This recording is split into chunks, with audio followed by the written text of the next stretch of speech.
নমস্কার, আমি ডক্টর সুজয় রায়। আমি কনসালট্যান্ট গ্যাস্ট্রোএন্টারোলজিস্ট।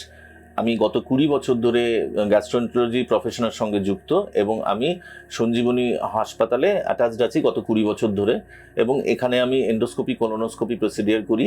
এছাড়াও এখানে আমি ক্লিনিক করি সপ্তাহে 3 দিন।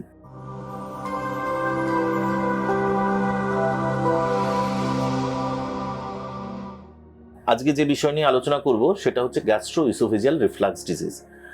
এই গ্যাস্ট্রোইসোফেজিয়াল রিফ্লাক্স ডিজিজ বা জিআরডি কিন্তু আজকালকার দিনে অত্যন্ত কমন একটা রোগে পরিণত হয়েছে এবং আমরা দেখি আমাদের গ্যাস্ট্রোএন্টারোলজি ক্লিনিক প্র্যাকটিসে 50 থেকে 70% মানুষ কিন্তু এই রোগ নিয়ে আমাদের কাছে এই উপসর্গগুলো নিয়ে আসে। এবার আমাদের বুঝে নিতে হবে গ্যাস্ট্রোইসোফেজিয়াল রিফ্লাক্স ডিজিজ মানে আমরা কি বুঝি। সাধারণভাবে আমাদের পাকস্থলীর যে অ্যাসিড আছে সেটা খানিক আমাদের তার মধ্যিখানে ইসোফাগাস মানে খাদ্যনালীর মধ্যে একটা ভাল্ব থাকে। সেই ভাল্বটা যখন দুর্বল হয়ে পড়ে তখন কিন্তু এই খাদ্য, স্টমাকের খাদ্য, অ্যাসিড মিশ্রিত খাবার সেটা উপর দিকে খাদ্যনালীতে চলে আসে এবং সেটা যেহেতু অ্যাসিড মিশ্রিত হয় থাকে সেক্ষেত্রে আমাদের যে ইসোফেজিয়াল মিউকোজা বা খাদ্যনালীর যে মিউকাস মেমব্রেন আছে, আস্তরণ আছে, সেটা কিন্তু সংবেদনশীলতা প্রকাশ করে এবং ব্যথা বা জ্বালা নিয়ে প্রকাশ করে।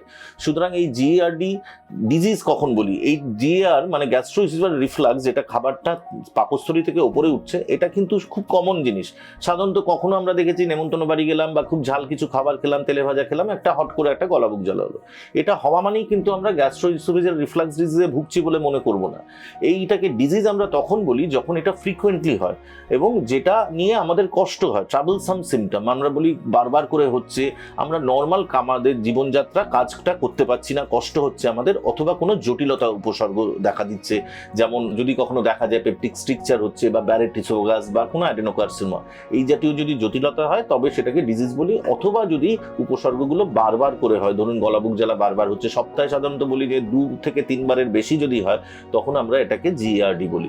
সুতরাং কি উপসর্গগুলোর মেন উপসর্গগুলো হচ্ছে হার্টবার্ন এবং অ্যাসিড রিগার্জিটেশন, মানে গলা বুক জ্বালা করছে এবং অ্যাসিডটা ওপরের দিকে মুখে উঠে আসছে।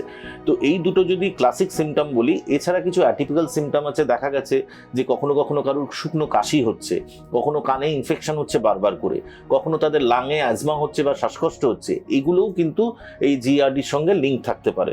সুতরাং এরকম কোনো সিমটম নিয়ে রুগী যদি আসে এবং তার যদি ইনহেলার নিয়ে বা কোনো বারবার গার্গেল করেও গলা ব্যথা কমছে না বা রিফ্লাক্স মানে গলার কাছে একটা অস্বস্তি কমছে না বা কাশি কমছে না, তাহলে কিন্তু আমাদের জিআরডির কথা ভেবে নিতে হবে। এই রোগ যখন রুগীরা আমাদের কাছে নিয়ে আসে তখন আমরা অ্যাসেস করি এই রোগটা কদিন ধরে রুগী ভুগছে। যদি দেখি যে রুগী অনেক দিন ধরে 1 মাস 2 মাসের বেশি ভুগছে তাহলে আমরা কিন্তু আশ্বস্ত হই যে এটা কোনো বড় রোগ নয়।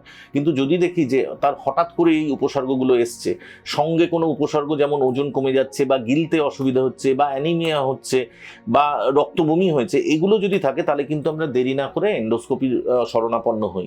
কিন্তু যদি দেখি যে না, সেরকম কোনো উপসর্গ নেই, ওয়েট লস নেই, অ্যানিমিয়া নেই বা গিলতে কোনো অসুবিধা নেই, প্লাস রুগী অনেক দিন ধরে এই উপসর্গে ভুগছে, আমরা কিন্তু প্রথমে ওষুধ প্রয়োগ করি কোনো পরীক্ষা ছাড়াই এবং সেক্ষেত্রে রুগীর অ্যাসেসমেন্ট করি যে ওষুধে কেমন রুগী ইমপ্রুভমেন্ট পাচ্ছে। সাধারণভাবে প্রোটন পাম্প ইনহিবিটর, ওমেপ্রাজল বা প্যান্টোপ্রাজল জাতীয় ওষুধ আমরা এগুলোতে ব্যবহার করে থাকি। আজকালকার দিনে পটাশিয়াম কম্পিটিটিভ অ্যাসিড ব্লকার বলে একটা ওষুধ এসছে, যেটা ভোনোপ্রাজন বা টেগোপ্রাজন নামে বাজারে পাওয়া যায়।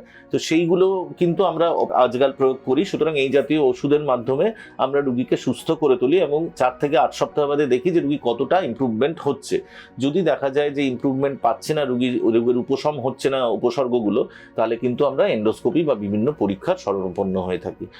এবং এক্ষেত্রে বলে রাখি, এই জিআরডির কিন্তু কারণগুলোর মধ্যে অন্যতম একটা কারণ হচ্ছে আমাদের খাদ্যাভ্যাস। আমরা যদি প্রচণ্ড পরিমাণে ঝাল বা তেল জাতীয় খাবার খাই, সেটা কিন্তু আমাদের এই স্ফিংটার, যেটা আমি বললাম একটা ভালভ থাকে, সেটাকে ঢিলে করে দেয় এবং সেক্ষেত্রে খাবারটা স্টমাক থেকে কিন্তু বারবার করে অ্যাসিড মিশ্রিত খাবার ইসোফাগাস বা খাদ্যনালীতে চলে আসে। সেক্ষেত্রে বারবার সিমটমটা হওয়ার একটা প্রবণতা দেখা যায়। সুতরাং সাধারণ খাদ্যাভ্যাসের পরিবর্তনের মাধ্যমেই কিন্তু আমরা অনেক সময় এই রোগ থেকে মুক্তি পেতে পারি। এইটা আমাদের মাথায় রাখতে হবে।